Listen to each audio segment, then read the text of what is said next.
Hey there, listeners. We need your help. We have been working hard to make shit we've read as entertaining and enjoyable as we can, but we want to make it better for you. So we created a quick listener survey, and we would love to hear your thoughts. You can find the link to the listener survey now in our show notes and at shitwe'veread.com.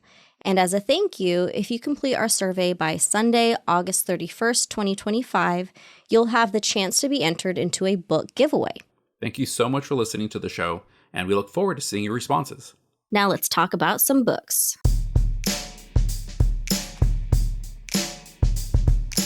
Hello and welcome back to Shit We've Read, a sci-fi and fantasy book podcast hosted by some geeky friends. I am going to be your host on this episode, leading you through this discussion of Brighter Than Scale, Swifter Than Flame, written by Neon Yang. But I can't do the discussion alone, so joining me is my co-host as always, Laura Benson. Hey Laura, how's it going? Pretty well. I am happy to be here as always. I'm happy to have you, and I'm also happy that it's a little cooler today, thankfully. Yes. It's been really hot in Sacramento, and yes, I don't feel like got I'm a nice sweating, little breeze today. Yeah, yes. So a lovely day for book discussion. Mm-hmm. And joining us for this discussion, I'm happy to announce that we have a special guest host, Fictional Tiff, who is the host of the Sacramento Silent Book Club, among many other things. But hey, Tiff, how's it going? Good. I'm doing great. I've had an insane work week this week, but I made it to the other side. It's only Wednesday, but it's been a long week. Oh, yeah. You are on the last half of the week, so you're getting through it. Exactly. Well, I'm glad you're able to make it despite your busy week. For everybody listening who may not know who you are, why don't you tell us a little bit more about yourself? Like, what kind of books do you enjoy reading, and what other things are you up to other than hosting Silent Book Club? Yeah, my main claim to fame is doing the Sacramento Silent Book Club. The Silent Book Club was just featured on Oprah and in People magazine, so everybody's getting a lot of attention right now. So Nice. Actually a celebrity, but Oh, wow. no, I'm a Leo, so I have to always say that no matter what I'm doing. But it's my whole personality. But let's see. So I do the Silent Book Club. I also make my own pop music. Mm-hmm. I mean, I go across a bunch of genres, but I do my own music under the name Fictional Tiff. I'm writing a book. What else Ooh. do I do? I stay very busy. Like I just posted a few days ago, I'm like, am I talented by having a bunch of hobbies, or do I just have ADHD? I saw that. I'm also a weightlifter. I'm a core reporter. I'm a single mom. And I go-go dance at Jolene's in San Francisco. You do it all. I think that's everything. That's a lot. And I think it could be both. I think you could be multi-talented and also have ADHD. I mean, you know. There's this book that I really love, Midnight Library by Matt Haig. Yeah. And the author posted something probably more recently, like when the book had come out, but he was saying, like, because it's like this book where the woman goes through all of her different dreams that she's ever had, like, for her life, of what she wanted to be as an adult. And anyway, he made a post about it, like, is this really just like the dreams that I've always had of all of the different things I've wanted to do in my life? Or do I just have ADHD and I wanted to try to live out every single thing that I've ever tried and started doing? Like, it's probably both. I think it's commendable that, you know, you're fitting all your lifetimes into one. You know, I think, at least for myself, there are so many times like, if I could do it over, I would do this. But like, why don't I just do it now? You know, and you're doing it all. Mm-hmm. That's why you're doing a podcast. That's it. That's one of them. This is one of the things that we wanted to do. Yeah.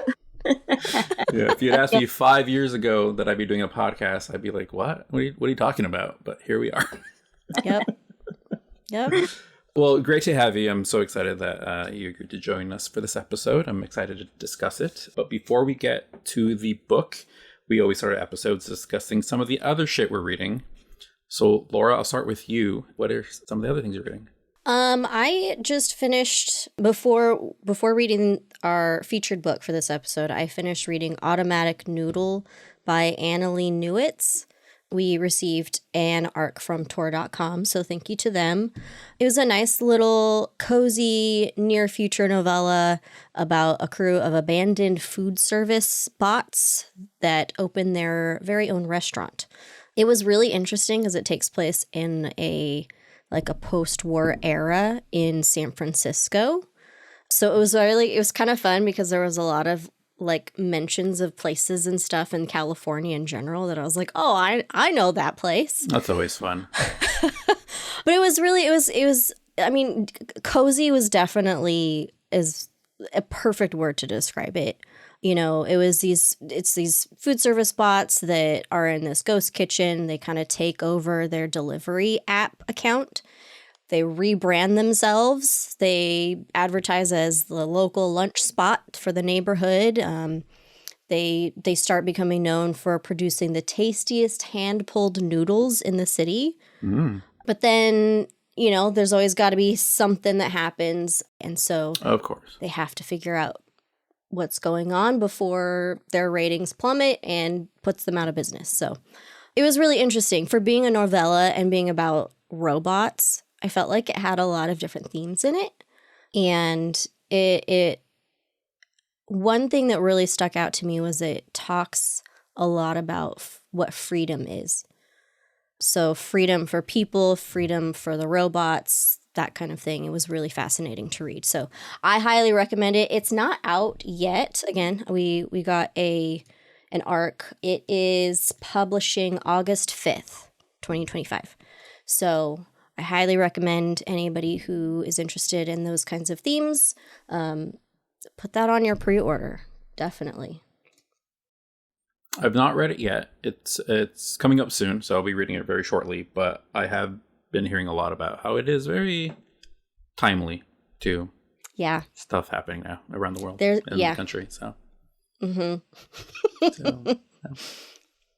that's all I'll say about that. But I know. Thanks for sharing that. Mm-hmm. Tiff, what's some of the other shit you're reading?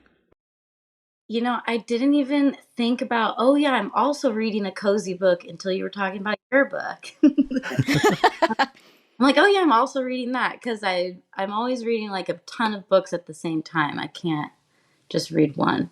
But I'm reading Can't Spell Treason Without T. Mm-hmm. Okay. Too. It's cute. It's like cozy fantasy. And she says in the back, like, oh yeah, I definitely was inspired by Legends and Lattes. So she like isn't hiding it at all. And it's very, very similar to Legends and Lattes. So it's like, okay, if you like this one, you're definitely going to like this one because I took a lot of inspo from it. But I'm actually really enjoying that one. And then what else am I reading? I just finished, 2 books. This one, Out of the Drowning Deep. Yeah. And it's a little novella too. I read this while I was getting my most recent tattoo done, which is Audrey 2 from Little Shop of Horrors. Yeah.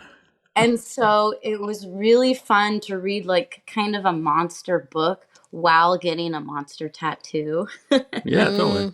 And the imagery in this book is really cool. And that's as much as I'll say about it is like the imagery. There's like my favorite scene in it is actually just like one of the angels in this book.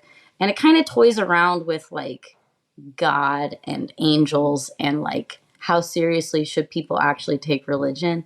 But I really like one of the like quote unquote angels. They're kind of like demon angels. But anyway, half of its body is, or half of their body, they're like non-binary. It's like a beehive and like little octagons full with like bees swimming in and, or not swimming, bees flying, because bees flying like in and out of their like flesh that's like dripping in honey. That sounds like, that was like really cool. Was telling my tattoo artist all about it, and he's like my captive audience. So can't go anywhere. Sit and listen to me talk about it. But then I also just recently read Outdrawn, and this one's so cute. It's an independent, like, romance, lesbian romance. And they're both webcomic creators, and they're like fighting for like the top spot on this website of webcomic creators. Oh. So it's an enemies to lovers, and I don't read a ton of romance, but this one was really good. Although my only like quote unquote gripe is like both of these characters are very mature for like their early 20s. And so they make a lot of really great decisions for their relationship and like communicate really well, which is like really great in a romance, because my least favorite thing in a romance is when the characters don't communicate. Oh, same. Oh, yeah. We talk about that a lot. Oh, okay, yeah. So I could appreciate that. I'm like, it's not very realistic, but I don't think romance is supposed to be. But anyway, I really enjoyed that book too. Nice. Very cool. Yeah. We did an episode on Out of the Drowning Deep, I think in January of this year. Yeah. So maybe I was somewhat influenced by seeing it on your page, because I think I bought it around that time period. Oh, maybe. What are you reading, Jason? So I'll briefly mention a book I finished recently, but I'm going to talk about something else I'm more excited about. But I recently read We Solve Murders by Richard Osman, which is a mystery novel about a young woman who is a private security officer. She is hired to protect celebrities, so basically a bodyguard.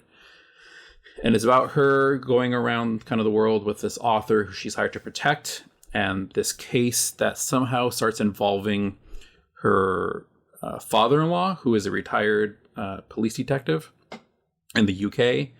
And so their two stories kind of intertwine and end up having to work together. So it's this really kind of fun, dynamic duo of detectives going around solving the case. But it's funny because you have this old curmudgeon guy and the young woman, and the author is also part of it. She's deep in the mystery solving too, and she is rich and powerful and doesn't care about anything because everything just kind of goes her way. And it's just kind of funny to see the dynamic of all three people come together and forming this detective agency kind of thing.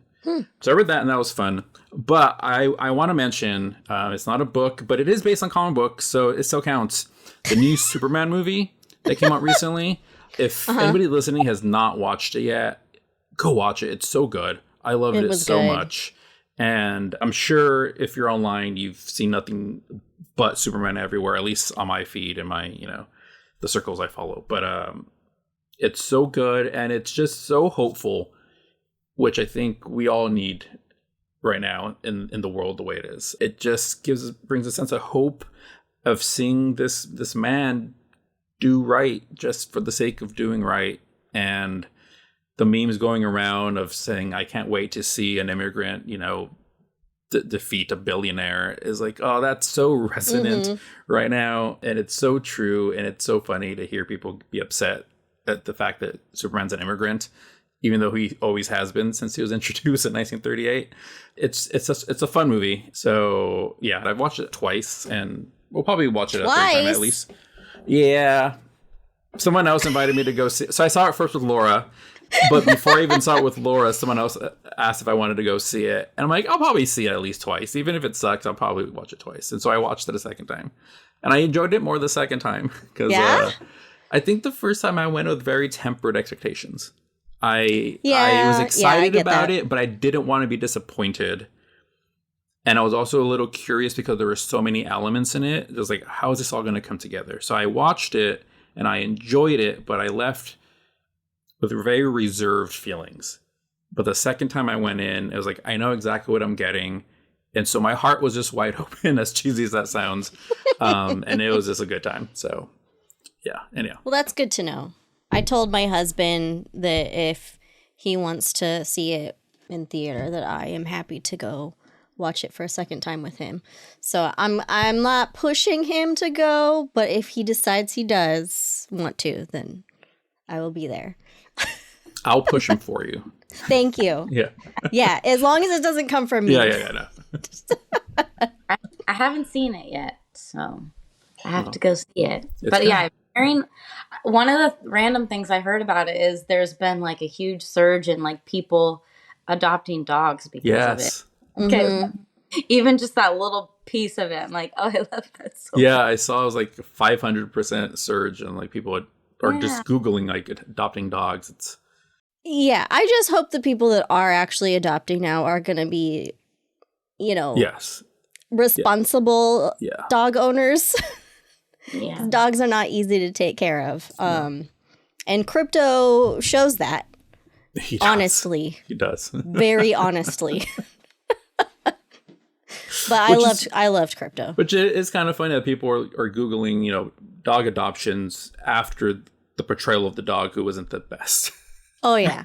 Like and you can tell from the trailers and some of the the little teasers that they released ahead of time. Like he's not a super trained dog, unfortunately. But I loved him. I was after Jason and I got out of the movie, I was explaining to him how I felt like I saw all of my dog's personalities in crypto at different points in the story. So it was just kind of fun to not see only one type of dog personality. We could kind of see all of them there. So, but I do agree the movie in general is definitely something to see if anyone is feeling, down, a little depressed about our times right now, need a little bit of hope. This is a good movie to see. So it's pure escapist fantasy, and I love it for that. All right, enough talking about movies. I don't know who brought up movies. We're talking about books. Specifically, Brighter Than Scale, Swifter Than Flame by Neon Yang, who is a non-binary and queer Singaporean author of speculative fiction. The book is a queer fantasy novella that was published in May of this year, so just very recently came out. Laura, I'm going to pick on you. Do you want to read the synopsis for us? Yeah, I'll read it. All right. A new queer Asian-inspired fantasy novella about a renowned dragon slayer who never takes her armor off in public. Brighter Than Scale, Swifter Than Flame reads like she who became the sun meets the Mandalorian with dragons. The fiercely independent nation of Quan Bao is isolated, reclusive, and something of a mystery to the rest of the world. It is rumored that there, dragons are not feared as is right and proper, but instead loved and worshipped. Yeva is perhaps a strange emissary to these people, not only because their face has never been seen in public, but because they are a hero born to a birthright that makes them suited for their task, hunting dragons. And so the dragon hunter must woo Quan Bao's queen, the Lady Suki, to understand what secrets she is hiding. A woman reasonably suspicious of Yeva's intentions and the imperial might of the throne she represents, Suki must bear the burden of the safety of her entire people. How can she trust this stranger newly arrived to her court, a weapon forged in blood and fire, to understand what her people need and how best to safeguard their future? Thank you, Laura. Of course. I have a question that I'm going to bring up later, but it comes out of the synopsis. Okay. And just some of the language in the synopsis affected my reading of it, and I have questions for both of you. But anyhow, as always, we're going to start with our non-spoiler first impressions. So just let us know what you think. No spoilers. Save that for the end. Tiff, as our guest, I will let you begin. What did you think of this book? I loved it. I am somebody who, if a book is well written, great job, 5 stars. Easy enough, all right. I'm an easy to please reader, and this book pleased me easily. That's great. Yeah, I think that's great. Perfect. Yeah. I think we had discussed at a previous Silent Book Club meeting that you also enjoy dragons, correct? I do love dragons. Which is, yeah. One of the reasons why we thought you'd be perfect for this episode. Yes, I love dragons, and I'm actually writing a book involving dragons too. So that's actually my goal of the last couple years has been to read more dragon books. So there was no way I could turn this one down. Perfect. It was perfect. Yeah, I really liked all of the queer symbolism in it too, but we can talk about that later. Yeah, absolutely. Very cool. Laura, what'd you think? I really enjoyed it also. I did not remember what I was going to be reading other than it was queer and it had dragons in it. So I didn't really have any expectations, and I definitely kept making comparisons to Mandalorian as I was reading. Obviously, made the correct assumption. I thought it was really interesting, the different it's I don't know that it's a magic system necessarily. It kind of felt magic-y, but also kind of not. It just felt different compared to other books that I read. And I liked the different legends that were written into the story, and how it's kind of the book itself is kind of like a tell-all of a legend. Mm-hmm. And so that was cool to go in thinking this is a story that the rest of the world isn't supposed to really know about this person. And so I just kind of had fun, like, learning things as we were going, and kind of piecing together some of the mystery around what was going on. Mm-hmm. Obviously, loved the queerness. 100%. I loved that. And it just felt so natural. So it wasn't weird. It wasn't pushed. It wasn't looked down on or anything. So I enjoyed that aspect. Cool. Yeah, I also enjoyed this book. I thought it was very well written. The writing I thought was beautiful. There were a couple passages in there that I thought really, really like stood out and seemed a bit lyrical here and there. I thought the descriptions of the world building, the magic system kind of that you're alluding to, Laura, I thought was all very well done. This book feels so much richer than just a novella.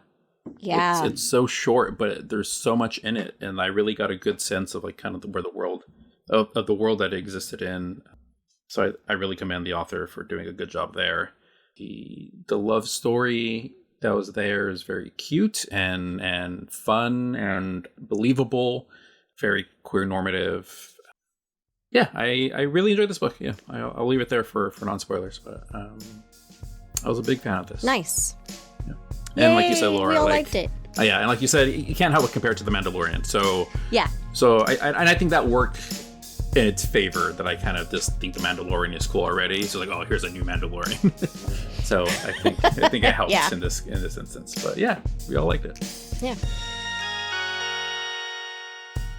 Hey, internet bookworms. We love books in all their forms: paperbacks, ebooks, and audiobooks. And thanks to bookshop.org and libro.fm, it's easy to build your perfect TBR online from the comfort of your own home and keep Shit We've Read running. First up, let's talk about bookshop.org. They've got thousands of titles, from bestsellers to indie gems, and they now offer ebooks alongside paperbacks and hardcovers.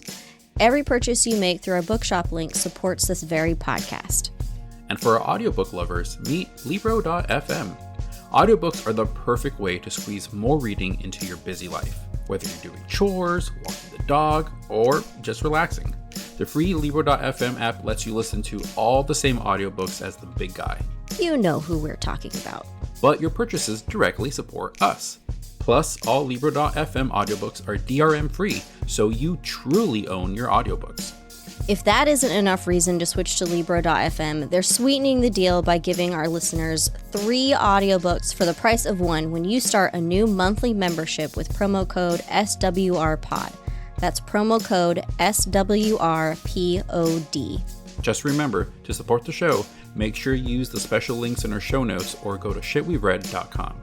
A big thank you to bookshop.org and libro.fm for supporting our show. And as always, thank you, the listeners, for listening, sharing, and reading along with us. Now let's get back to our episode. Okay, now the fun part. We get to talk about spoilers. So anybody listening, if you have not read this book and do not want things spoiled, this is your opportunity to turn away and go read it first. If you don't care about that, proceed at your own risk. Okay, so yeah, spoilers. Anybody wanna anything? They got anything big that you want to get off your chest right away, or Tiff? How are the dragons for you? I could have used more dragons. Yeah. I love me a novella. Big fan of novellas because I love a book that I can read in like 1 or 2 days. It's perfect. Mm-hmm.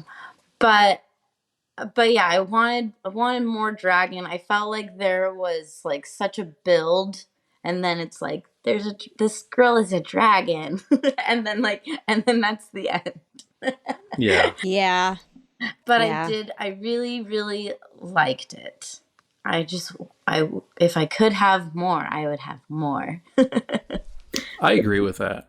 Yeah, and I think it would have benefited the story because okay, so the story is we have Yeva, who is this renowned dragon slayer, and it starts off she's 13 years old and slays her first dragon, protecting her sister, and then we learn that she's slayed who knows how many dragons. She's renowned. There's legends told of her. She never takes off her armor, but we don't really see any of that. We just hear that she's a renowned dragon slayer, and so the end, we're jumping ahead in a spoiler of her kind of renouncing all that to be with the woman she loves, who happens to also be part dragon, is like, well, that would have been way more impactful if we saw her slaying dragons and really got a sense of like what she has gone through. But you're just telling us that she's slaying dragons. I'm like, if you say so, I don't really feel that. I don't really feel like it's a big sacrifice because we haven't really earned that.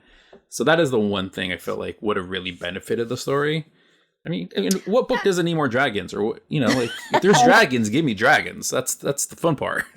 I think that the telling of the stories, other stories of other dragons, was probably why, like, the way that the author was trying to bring them in more. Yeah. So like they bring up, oh yeah, so and so slayed a dragon and its child or something like that, which, spoiler, ended up being Suki and her father.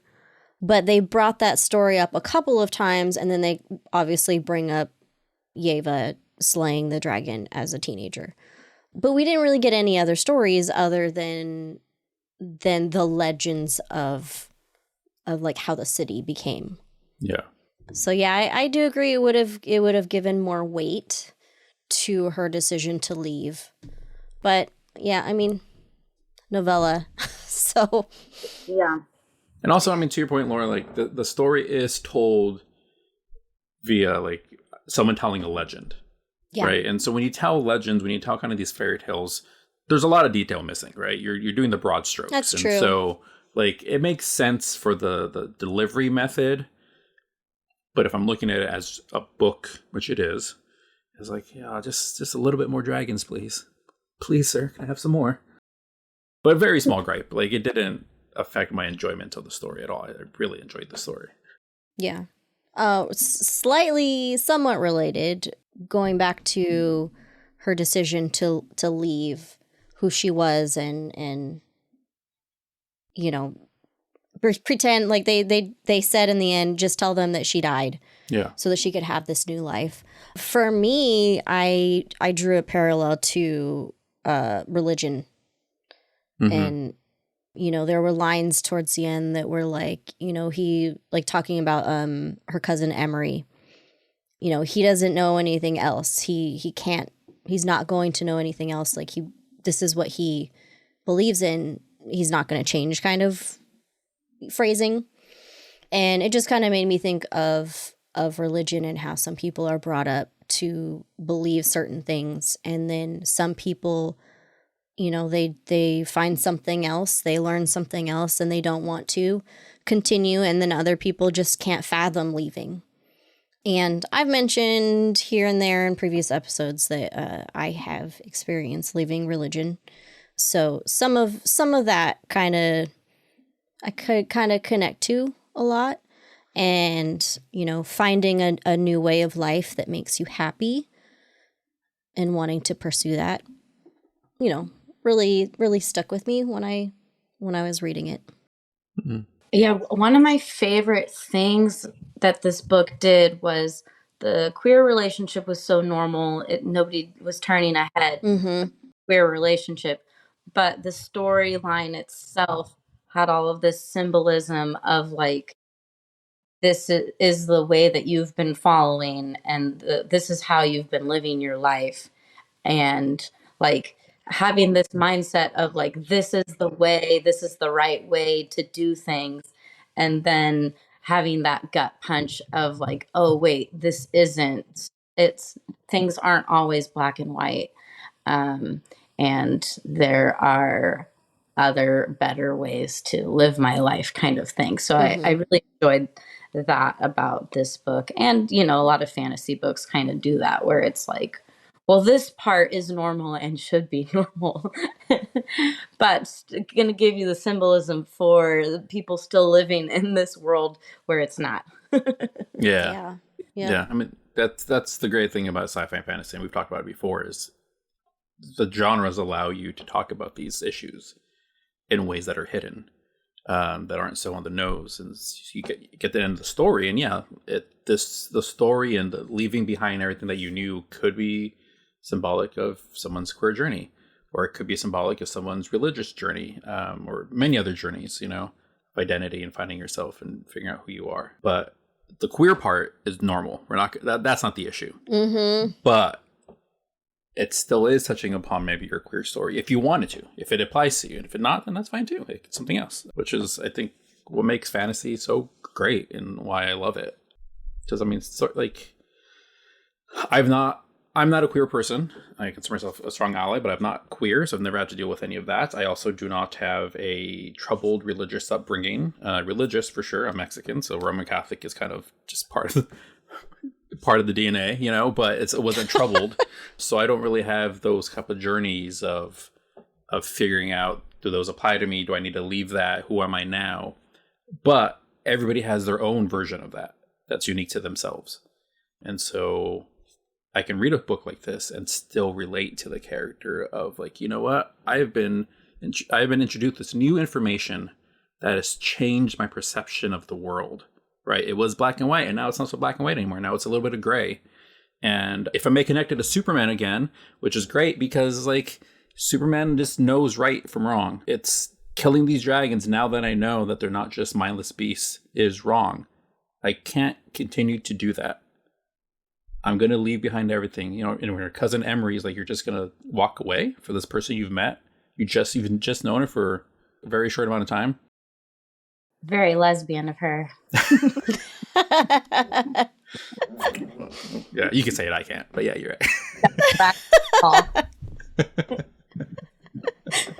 right. Okay, talking about Yeva, I want to bring up kind of the question I had that came out of the synopsis that kind of affected my reading.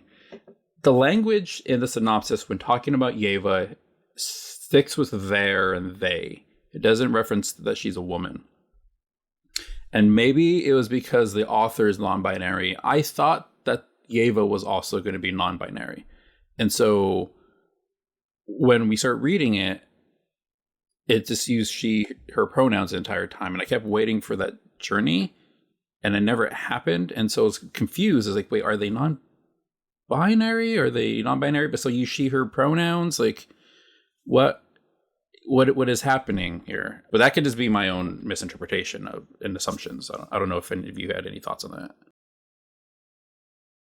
I have no idea because maybe the author didn't want you to know that it's she, her until you're like in it. Maybe. Well, I don't know, because the cover is pretty gay, right? Mm-hmm. Yeah. I mean, I don't know.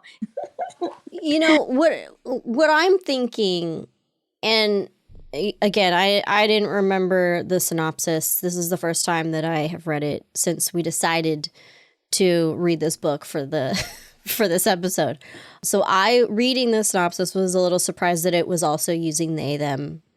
My assumption is, if I remember correctly, the beginning of the book, it says, you know, there's this legend of the Guild Knight of Mithrandan, and says right. that this is the legend, but nobody really knows the legend. And so my assumption is nobody originally knows whether this Guild Knight is a man or a woman. You're right. You're right. You're right. That's it. You're absolutely correct. Yeah. Okay.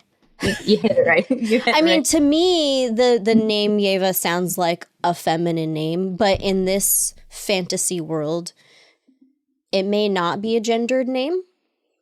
And so people may not have known. Yeah. And so that was probably also another way, like why it was so easy for her to take on a different identity at the end of the book, because nobody really knew who she was as this knight, except for obviously their inner circle in the palace. Mm-hmm. Yeah, I think you're 100% right. And it's just kind of an artsy way of like bringing the character Yeva and the knight like not quite together yet. You don't know they're the same person. So. Does that answer for you? No, it does. It totally answers the question. Okay. You're absolutely correct. Yeah, I didn't put two and two together.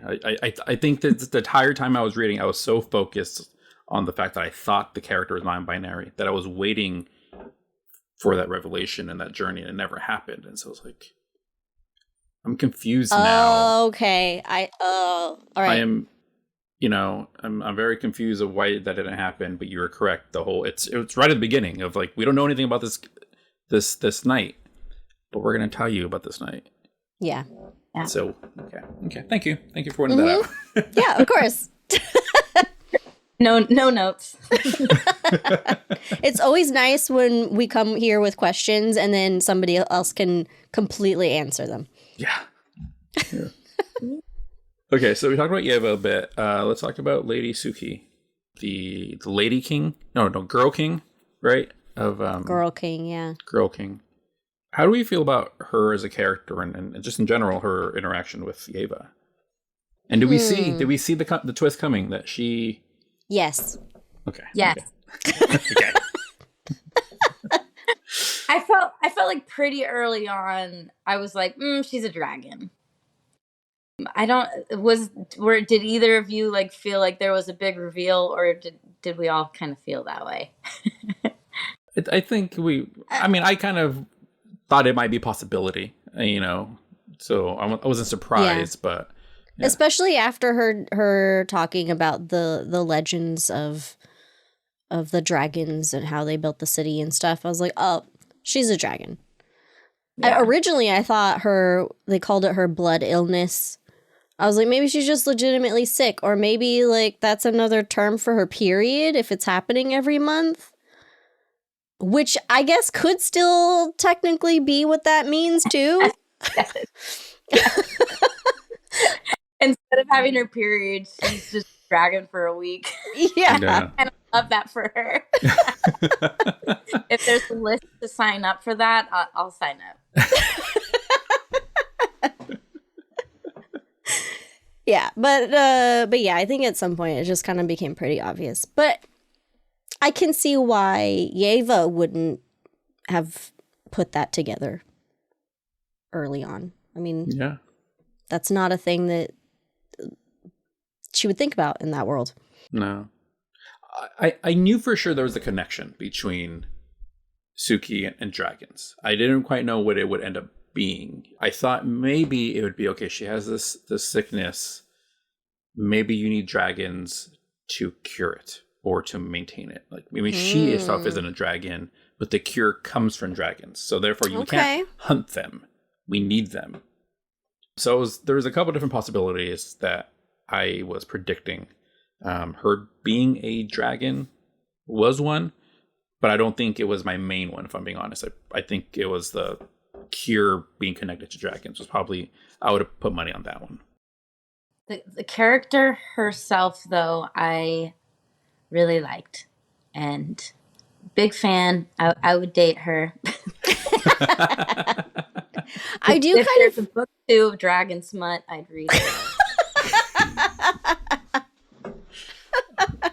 We'll have to find that. We'll have to find that and invite you on. I do kind of wish that we got a little bit more of her personality, though. Because obviously we're seeing everything mainly from Yeva's perspective. So, like, we're not seeing a lot of her Suki's personality. And she just always, to me, feels like she's in, ruler mode. Like, she's very well spoken and respectful, and just like that just embodies her, even when it's just her and Yeva. Which maybe that is just how she is, but also I wish I just saw a little bit more personal interactions, because it skips all that. It doesn't tell us. It's just, hey, we're going to this. We went to this festival thing. Here's all of the legends, and then will you go to the bath with me? And then it skips like a few months and says that they're now lovers. So we don't really see that progression of an actual relationship. I did like what we did see showed Suki's strength, that she is physically ill, and she is, they call it girl king, and I feel like that modifier implies that it's not the norm. Normally you would have a male king, but she's a girl king. And so I feel like she's in this position of power where perhaps could be looked down upon, that you're a girl or seemingly not suited for, incompetent, and also sick. But despite all that, she was very strong, and she was very strong-willed, and, telling Yeva is like, no, you can't wear that armor around here. That's not the way it's going to be. We'll get you clothes. And then it's like, that helmet looks dumb. Like, here's a mask. Fine, you want to cover your face? Fine, here's a mask. But she spoke up for herself and stood up for herself despite having all the markers of a weaker character. And so, of course, Yeva's going to be into that, because who doesn't like a strong woman? Sign me the fuck up, Woman of authority. Tell me what to do. Absolutely.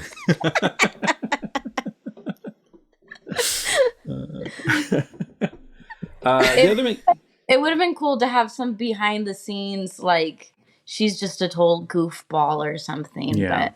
But what can you do? It's a novella. She can only be. Yeah. But also it kind of falls in line again with it being a legend.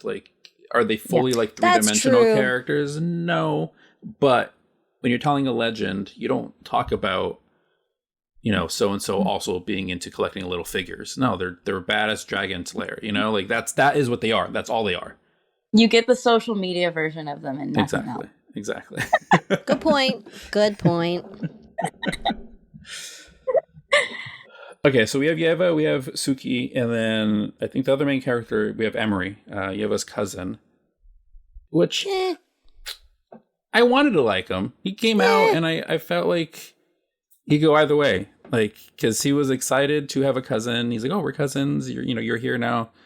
And then he just ended up being kind of part of the machine and part of the man, and just disappointing, but not surprising. Yeah. A mediocre man, never seen. Oh, man. Aw. Fair. Very fair. I great that he's mediocre. Realistic. Very realistic, yeah.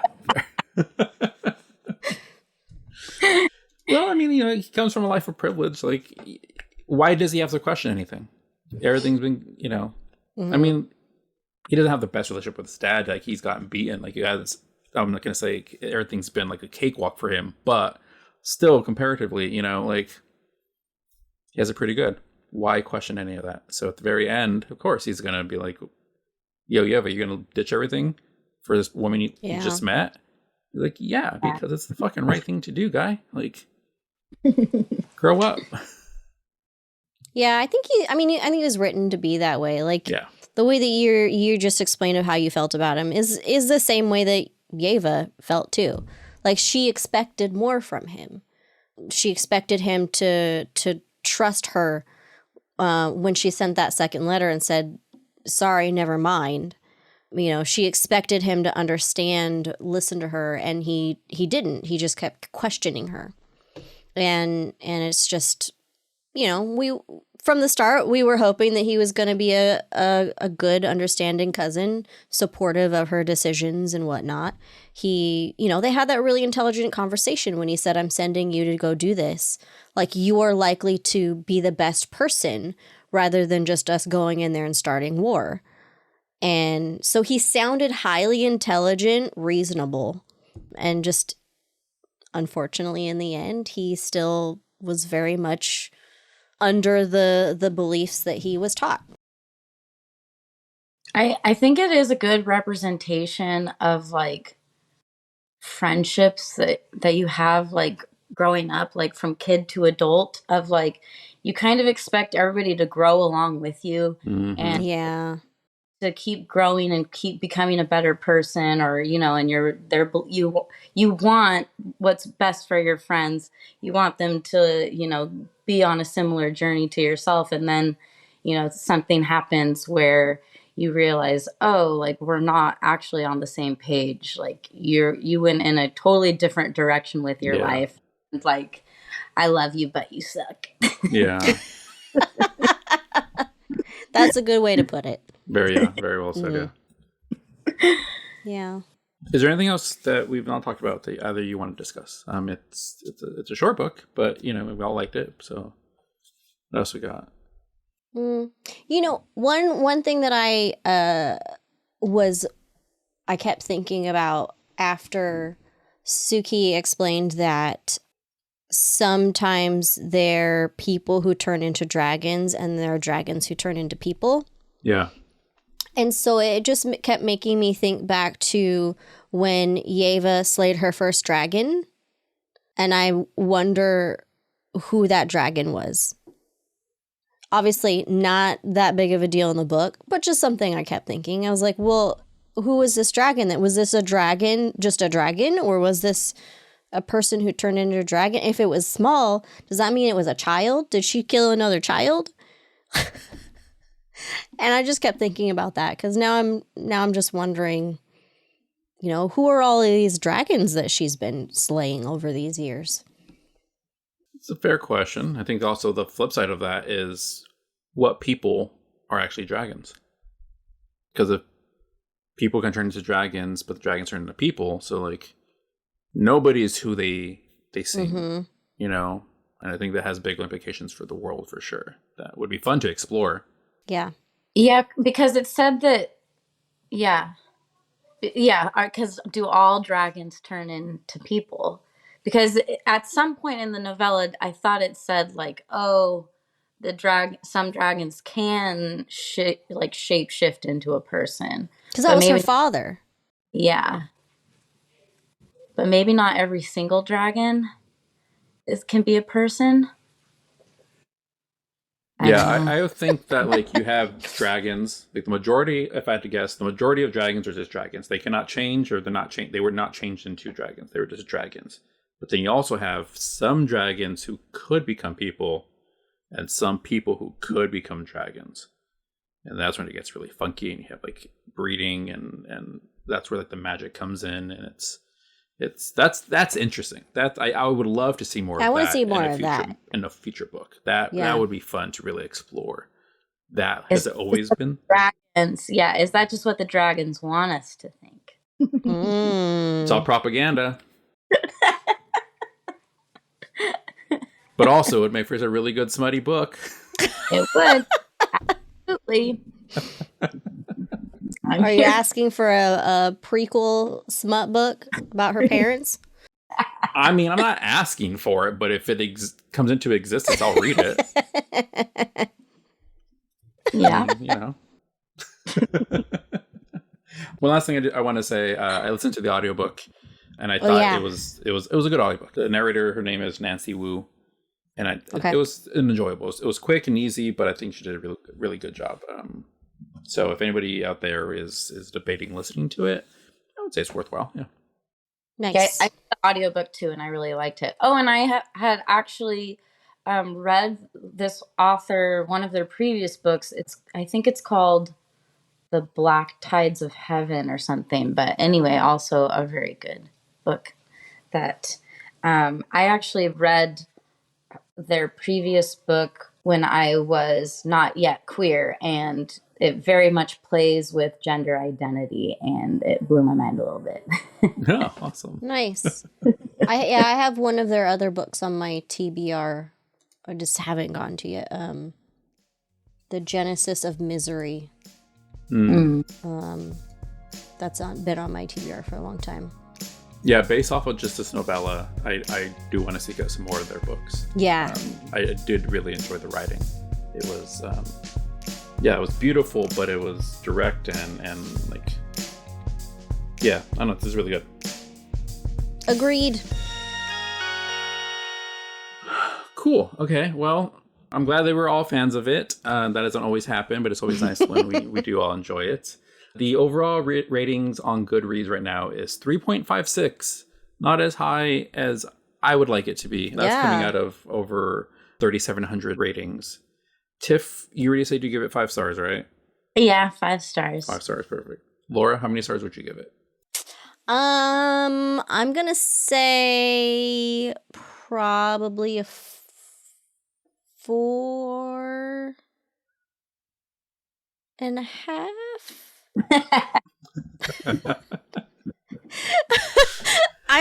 It's a 4 or a 4.5 because I feel like it's not, for me it wasn't quite 5 because there are certain things that I just kind of wish we got a little bit more of, but it's definitely still at least a 4 because, like you just said, beautiful writing. I loved the characters. I loved the world building. Everything in general was done really well. Okay. Right now, it's sitting at a 4, but I did just finish reading it like 30 minutes before I started recording, so it's still fresh. I can easily see it creeping up the more I sit with it and the more I think about it. Like that's usually my indicator of is a book a 5-star book. Because if I like a book, it's a 4, solid 4, easy. But if it stays with me and I keep thinking about it and I keep kind of wanting to return to it, that's what makes it a 5. So I gotta wait to see. So right now, a 4. That could change. So if you see me on Goodreads giving it more than that, don't call me out. I said I might change. For me, I'm even easier on novellas versus real books because I'm like, they're giving you a little spoonful of art instead of like cereal bowl. So like for the size, for the amount of pages. Yeah. That makes sense. Yeah, I think I'm also a little easier on novellas because you just don't have all the space, all the room to do more.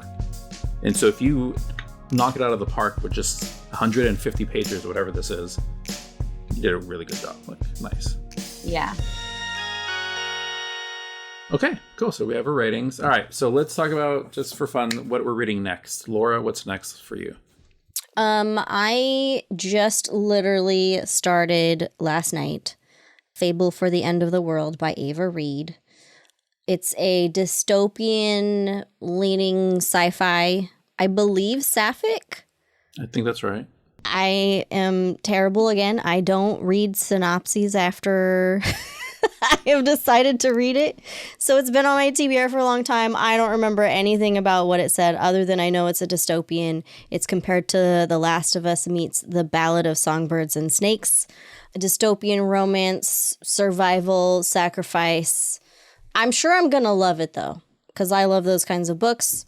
I like Ava Reed, the author. Also, the copy that I have, beautiful. I love the cover. So I am hopefully going to get through that in the next week or so.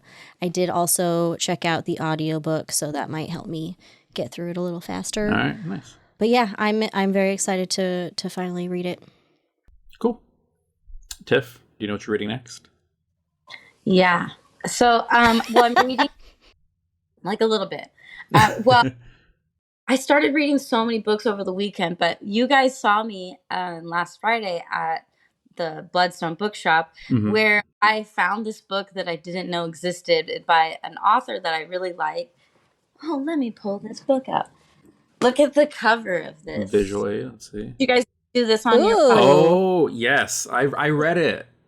I read it. Yeah. Oh, it's interesting. For everybody listening who can't see the book, it's Death's Country, I think, by R.M. Romero. Yes. Thank you. I this is like it's kind of like how cozy fantasy is like a new genre that I really love. I really love this little niche genre where it's like the writing is like poetry stanzas. Yeah. Yes. But it's like a whole story. It's a whole book, but you're reading poetry, but you're not. Yeah. That was a beautiful cover. It's gorgeous. That drew my eye to it too. And I think it is correct me because you might be closer to it. It's a polyamorous queer retelling of like Orpheus and Eurydice. Yeah. Oh. Yeah. And so, and it's young adult. So it's like they're teens in a like 3-person polyamorous relationship. Mm-hmm. And yeah, they go to the underworld together, and I'm loving it so far. Oh yeah, I already started it. But yeah, I freaked out when I saw this because the author's previous book, it's The Ghosts of Rose Hill, was just really beautiful. I loved it so much. It like actually inspired me to like write some poetry and songs. Like from immediately closing the book, I was like, I need to write. So anyway, really, really like this That's author. cool. That sounds interesting. Well, I'm excited. I went on this whole rant to someone I had never met before, which happens at Silent Book Club because people are just showing up. Right. But I went on this whole rant about how much I love this author to someone I had never talked to before, didn't ask for her name. I just really want to like, let me tell you about this book since you're standing right next to me. And then I was like, I'm so sorry, my name's Tiff. I don't know. I feel like those kinds of conversations in bookstores are a lot of fun. Somebody did that with us. We stopped in Barnes & Noble recently. I had asked Jason about one of the books on the shelves, and the woman next to us in the aisle was like, oh, I've read that. It's really good, and like started telling us about it. And then they just leave. I'm like, thank you, person who I don't know your name. Thank you for dropping that information. Well, I'm excited that you're reading that. I haven't really heard many people talk about it, but I read it, I think last year, and I really enjoyed it. It was just different because, like you said, it's like in poetry, it's in stanza. It's not a novel, but it's still a great story, and so stanzas. Yes, yeah. There's like Poet X, I think, is also written that way. And then The Black Flamingo is my favorite in that specific kind of genre. The Black Flamingo is my favorite one out of that. I'll have to look that one up. It's like a queer awakening kind of book. So it's not like fantasy or anything. But yeah, it's cute. Nice. Well, Jason, what are you reading next? Yeah, next up for me is a book called The Fellowship of Puzzle Makers by Samuel Burr. I actually was going to start it about a week ago. I put in the audiobook and I started, listening to like the first minute or so. But it started off with an author's note, and the author was saying that the book, which I have the physical book, I try to read them in tandem if I can, but I was on the go, so I was going to start audiobook. But the author said that the book itself has lots of puzzles in it that were adapted for the audiobook. And I was like, oh, wait, I don't want to cheat myself with the experience. I want to do the puzzles. You want to do the puzzles? Yeah, for so sure. I stopped the audiobook. I switched to a different book. But the book itself is a heartwarming story about a group of people who all share a common interest in puzzles, and it's about the power of friendship. And it's for it's for people who love to solve things. It's about reading between the lines and finding hidden meanings. And I love puzzles. I love riddles. And so when I heard that, I didn't know that there was going to be actual puzzles or anything in it. I just thought it would be about puzzled people. But when I heard that, I was like, oh no, I definitely need to be able to sit down and read this and take my time with it. So now that our podcast book is out of the way, I don't have a deadline, I will jump over to that and read that. So I'm really excited about that. I've been wanting to read that for quite a while. That's cool. Yeah. The name is giving Lord of the Rings. It's very cute. Yeah. The Fellowship of Puzzle Makers. Yeah. So this sounds like a really good gift for someone who likes puzzles and Lord of the Rings. I'm already like, yes. Let me know if you like it. Yeah, I will. I'll have to let you know what the puzzles are like. I wonder how intricate they are. Like how much of how integral to the story are they? Or are they just a fun little cherry on top? I mean, I'm fine either way, but it'd be fun to kind of really get in there and take my time with the puzzle. So I don't know. I feel like I've said puzzle 50 times in the last 2 minutes. It's like one of those words where if you say it too many times, you're like, am I am I saying this word right? Yeah. Or you look at it as like, is that the way it's spelled? It looks weird. All right. Well, cool. Thank you for sharing what you're all reading next. Some good books around for all of us. All right. Let's wrap this up. Tiff, thank you so much for joining us. It was a blast having you. I'm so glad you enjoyed the book. We've had guests who didn't enjoy the book, and I always feel bad about that. but you did. So thank you for joining us. Thanks for having me. Yeah, of course. Do you want to share any social media or let people know where they can find you, your music, anything else that you do? Everything that I do is under Fictional Tiff. So you can follow me on Instagram. You can follow my music. I'm actually releasing a song this Friday, and it's about my religious trauma. So perfect for... I will have to listen. Yeah. It's definitely not like... There's no symbolism. It's just a direct... I didn't have a good time with Christianity, and I'm mad about it. So sometimes we don't want symbolism, and we need to be blunt about it. Yeah, the song is called Holy, and I like purposely made it kind of look like a creepy worship album cover. So okay. It really I advertised myself as a pop girly earlier, but it's like a dark rock song. And it definitely was like my therapy song after leaving Christianity. So, okay. Yeah. I will keep an eye out for it. I'll look for it on Friday. Yeah, it'll be out by the time this episode releases. So everybody go check it out. Cool. Well, thanks again for joining us. Laura, thank you also for being here as always. And of course, to our listeners, thank you so much for listening. We really appreciate it. You can find us, as always, on social media at Shit We've Read, and also on Discord if you want to jump there. If you enjoy our podcasts, please rate and review. It really does help. So whatever app you listen to, just drop us 5 stars if you'd like to. That'd be great. If you want to support us beyond that, you can get merchandise, or you can place a one-time donation on PayPal or Venmo. Links to all that are on our social media, on our website. The link tree's there. You can find all that. And for next month, we are going to be doing an After Dark book. We are currently, so it's Bella's pick. If you have listened to our episodes in the past, you know that Bella's picks have a troubled history. I'll say. And so It's a nice way to put it. Yeah. So I'll say we're tentatively excited for her next pick, which is Bull Moon Rising by Ruby Dixon. In a world of magical artifacts and fantastical beings, a woman determined to save her family joins forces with an unlikely partner. I will say that this wasn't her first choice, but one of us had already read the pick that she had, so we forced her to choose a new book. So hopefully it's a fun read. But either way, it'll be fun. After Dark episodes are always fun, and people seem to enjoy them, so join us for that. And I think that does it for us. Again, thank you, everybody, and we will see you next time. Goodbye. Bye. Shit We've Read is hosted by Laura Benson and Jason Rico, with music by Joshua Chilton and editing by Jason Rico. To join the discussion on this and all other books we've read, find us at Shit We've Read on Instagram and TikTok. For more information about us or to request transcripts, please visit shitwe'veread.com. Thanks so much for listening.